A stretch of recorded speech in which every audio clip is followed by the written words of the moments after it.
Hello दोस्तों, नमस्कार दोस्तों, स्वागत है आप सभी का online data first YouTube channel पर। इस वीडियो में हम बात कर रहे हैं कई बड़ी और लेटेस्ट अपडेट के बारे में जो कि संबंधित है खुशखबरी को लेकर, जो कि जारी की गई है शिक्षा सेवा चयन आयोग के माध्यम से। जैसा कि आप जानते हैं कि किसी भर्ती को लेकर कोई भी नई और बड़ी अपडेट सामने निकल कर आती है तो सबसे पहले आप सभी को online data first YouTube channel के माध्यम से दे दी जाती है। अब यहाँ पे जो जानकारी निकल कर आ रही है वो है आप सभी के लिए उत्तर प्रदेश शिक्षा सेवा चयन आयोग के माध्यम से। उत्तर प्रदेश शिक्षा सेवा चयन आयोग के माध्यम से छात्रों की कहीं न कहीं मांग पर अध्यक्ष के माध्यम से, अध्यक्ष की तरफ से छात्रों को बड़ी खुशखबरी दी गई है। डिटेल में इस पर बात करेंगे। टीजीटी बीजीटी के साथ साथ हम बात करने वाले हैं सुपर टीईटी के बारे में और इसके अलावा अध्यक्ष के बड़े फैसले को लेकर। चैनल को सब्सक्राइब करके बेल आइकन को दबा लें जिससे कि आपको सही सटीक ऑथेंटिक जानकारियों के नोटिफिकेशन सबसे पहले मिलते रहें। सीधे शुरुआत करते हैं मुद्दे की, और मुद्दा तो आप जानते हैं सुबह का है तो सबसे बड़ी अपडेट आपको देखने के लिए मिल रही है उत्तर प्रदेश शिक्षा सेवा चयन आयोग की तरफ से खुशखबरी को लेकर। आते हैं वापस।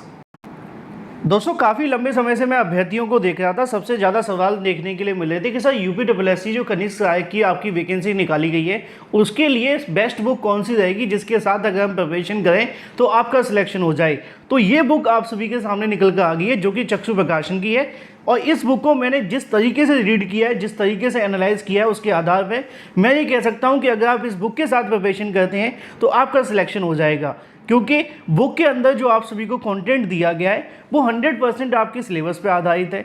इस बुक के अंदर आपको 20 प्रैक्टिस सेट देखने के लिए मिलते हैं, 2 सॉल्व पेपर भी आपके देखने के लिए मिलते हैं, जैसा कि आप स्क्रीन पे देख सकते हैं। इस बुक में मोस्ट इंपोर्टेंट क्वेश्चंस के साथ में मोस्ट एक्सपेक्टेड क्वेश्चंस भी हैं, प्रीवियस ईयर क्वेश्चंस भी हैं, प्लस उन सभी क्वेश्चन की सटीक और सही उत्तरमाला भी दी जाती है।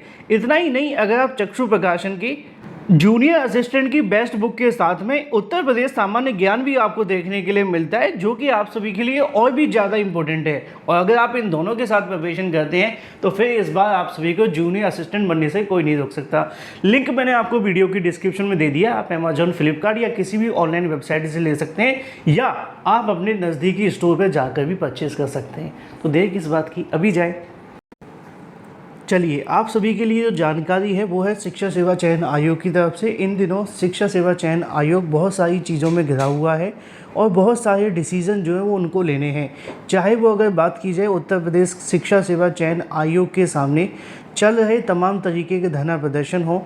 अब एक सबसे बड़ा धरना प्रदर्शन तो जारी है उत्तर प्रदेश में नई शिक्षक भर्ती का विज्ञापन जारी करने के लिए, जिसको लेकर आपने देखा होगा कि जो अध्यक्ष हैं उनकी तरफ से इस मामले पे कहीं न कहीं अपना जो बयान है वो जारी किया जा रहा है।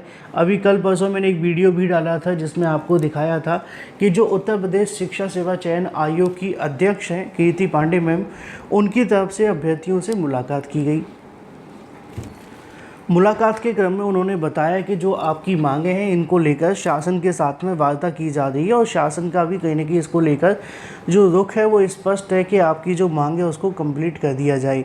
अब ये तो एक चीज़ है जो आप सभी के सामने थी, उनकी तरफ से बयान दिया गया था, लेकिन बयान के साथ आप जानते हैं कि उत्तर प्रदेश में कोई भी मांग हो या कोई भी चीज़ हो, अगर उत्तर प्रदेश का आज की तारीख में कोई भी अधिकारी खड़े होकर के इस बात को भी कह देना कि हम आपके लिए शिक्षक भर्ती निकालेंगे, तब भी जो यूपी के अभ्यर्थी विश्वास नहीं कर सकते। समस्या ये नहीं कि उनके अंदर विश्वास नहीं है, समस्या ये है कि जब जब उन्होंने विश्वास किया है उनके साथ विश्वासघात हो गया है।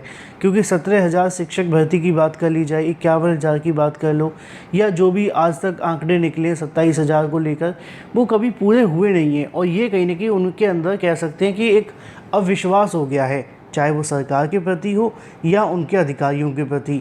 अब इसी को लेकर कहीं ना कहीं यहाँ पे जो धरना प्रदर्शन है वो चल रहा है।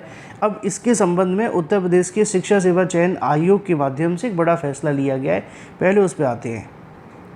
अच्छा, एक बात और है, आप जानते हैं कि जो आयोग का काम है वो क्या है? आयोग का काम है किसी भी भर्ती को कंप्लीट कराना, जिस भर्ती को लेकर उनके पास में जानकारी मिल गई है उसकी परीक्षा कराना, रिज़ल्ट जारी करना, रिज़ल्ट जारी करके चयनित अभ्यर्थियों की कहीं न कहीं जो फाइल है वो शिक्षा निदेशालय को भेज देना। क्योंकि आगे का जो नियुक्ति का प्रोसेस होता है या तो शिक्षा निदेशालय के माध्यम से किया जाता है, अगर कोई टीजीटी बीजीटी संबंधित है, या एलटी गेट से संबंधित है, अगर कोई होता है आपके लिए प्राथमिक के बारे में तो वो बेसिक शिक्षा विभाग को भेजा जाता है। इन शॉर्ट वो भी शिक्षा निदेशालय ही है। लेकिन अब आयोग का काम तो है कि भर्ती से संबंधित जो भी कहीं ना कहीं प्रोसेस है उसको करना, और अभ्यर्थियों की जो मांग है उसको कहीं ना कहीं सरकार के सामने रखना, क्योंकि आयोग को जब भर्ती करनी है तो उसकी मांग भी तो सुननी होगी। अब यही मांग यहाँ पे आपको देखने के लिए मिल रही थी। लिखा हुआ है कि आयोग के अध्यक्ष ने शिक्षक भर्ती के लिए प्रमुख सचिव को पत्र लिखा है। अध्यक्ष ने कहा है कि बेसिक शिक्षा विभाग के स्तर से ही हो सकता है छात्रों की मांगों का निस्तारण। मैंने आपको पहले ही दिन से ये बात बताई थी कि ये बात सच है कि आयोग के हाथ में कुछ है नहीं है भर्ती के संबंध में, जब तक अध्याचन ना आ जाए। हाँ, अध्याचन आने के बाद आयोग से आप उम्मीद कर सकते हैं कि वो भर्ती करे, लेकिन उससे पहले जो कुछ भी है वो बेसिक शिक्षा विभाग के हाथ में है और सरकार के हाथ में है। क्यों? क्योंकि प्राथमिक के अध्याचन कहाँ से भेजे जाएंगे? बेसिक शिक्षा विभाग के माध्यम से, तो वहाँ से संबंध हो गया। अब अध्याचन भेजने के लिए सबसे पहले आदेश कहाँ से आएगा? सरकार के माध्यम से, क्योंकि सरकार ही तो भर्ती को लेकर विज्ञापन जारी करने का आदेश देगी, है ना। तो ऐसी स्थिति में निश्चित तौर पे उन्होंने इस बात को स्पष्ट कर दिया है शासन के सामने, क्योंकि उनको भी पता है कि ये मामला ऐसे ही ख़त्म नहीं होगा। उत्तर प्रदेश शिक्षा सेवा चयन आयोग की प्रोफेसर कीर्ति पांडे मंगलवार को प्रमुख सचिव बेसिक शिक्षा को पत्र लिखकर 7 दिनों में धरने में बैठे अभ्यर्थियों की मांगों को अवगत कराते हुए आवश्यक कार्रवाई किए जाने का अनुरोध किया है। वहीं प्राथमिक शिक्षक के 1,26,000 पदों पर भर्ती की मांग को लेकर धरने में बैठे अभ्यर्थियों को कोई ठोस आश्वासन न मिलने तक धरना प्रदर्शन जारी रखने का निर्णय लिया है। अभ्यर्थियों ने 6 जून को महाआंदोलन की घोषणा की है।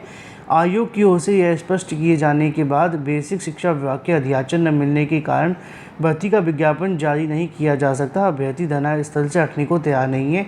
आयोग के उप सचिव और अगर बात की जो भी कहने के अधिकारी हैं, उन्होंने 31 मई को प्रयागराज पुलिस आयुक्त को जिला अधिकारी को पत्र लिखकर आगे किया था कि धरने पर बैठे अभ्यर्थियों को धरना प्रदर्शन कर चिन्हित को किसी दूसरी जगह पर शिफ्ट कर दिया जाए। अब आयोग की अध्यक्ष प्रोफेसर कीर्ति पांडे प्रमुख सचिव बेसिक शिक्षा को पत्र लिखकर वर्तमान स्थिति से अवगत कराया है। उन्होंने कहा कि अभ्यर्थियों को वर्तमान मांग आयोग से संबंधित नहीं है। उनकी जो मांग है वो संदर्भ में कार्रवाई किए जाना बेसिक शिक्षा विभाग के स्तर से ही संभव है। आयोग के अध्यक्ष ने प्रमुख सचिव को उचित कार्रवाई किए जाने को लेकर आग्रह किया है और इसकी जो पत्र की प्रतिलिपि है वो उच्च शिक्षा प्रमुख सचिव को भेज दी गई है, क्योंकि आयोग का संचालन उच्च शिक्षा विभाग के अधीन है और उसके साथ ही कहीं ना कहीं पुलिस आयुक्त, जिला अधिकारी और पुलिस उपायुक्त व प्रभारी निरीक्षक और कोतवाली कर्नलगंज में इसकी जो फोटो कॉपी भेजी गई है। अध्यक्ष ने लिखा है कि टीजीटी पीजीटी को लेकर अगर बात की जाए, जो भी कहने की भर्ती परीक्षा उसका हवाला देते हुए आयोग पर अभ्यर्थियों के जमावड़े के कारण जो गोपनीय कार्य है वो कहने की बाधा उत्पन्न होने की आशंका भी व्यक्त की है। अब ये बात तो आप सभी के सामने है कि टीजीटी पीजीटी की भी परीक्षा आयोग को करानी है। पीजीटी परीक्षा को लेकर अभी हाल ही में आप सभी के आयोजन होना है ना। आयोग ने कहा है कि हम परीक्षा करा रहे हैं। चलो टीजीटी में अभी समय है, लेकिन असिस्टेंट प्रोफेसर को लेकर भी कराना है। आप कहेंगे उसकी तो परीक्षा हो गई है। नहीं भाई, बीएड वाले अभ्यर्थियों की भी परीक्षा होनी बाकी है। तो उन्होंने कहा है कि भाई इसकी वजह से थोड़ी दिक्कतों का सामना करना पड़ रहा है, इसलिए इस मामले को लेकर जल्द जो निस्तारण है वो किया जाए। अब देखना ये होगा कि निस्तारण होता है, कब तक होता है और क्या निस्तारण होता है। वहीं बात कर ली जाए यूपीएससी की परीक्षा के बारे में, या यूपीएससी लिखना था, जो कि उसकी 29 जून को होने वाली है। जो भी संबंधित अभ्यर्थी अपनी तैयारी करते हैं। Thank you for watching this video.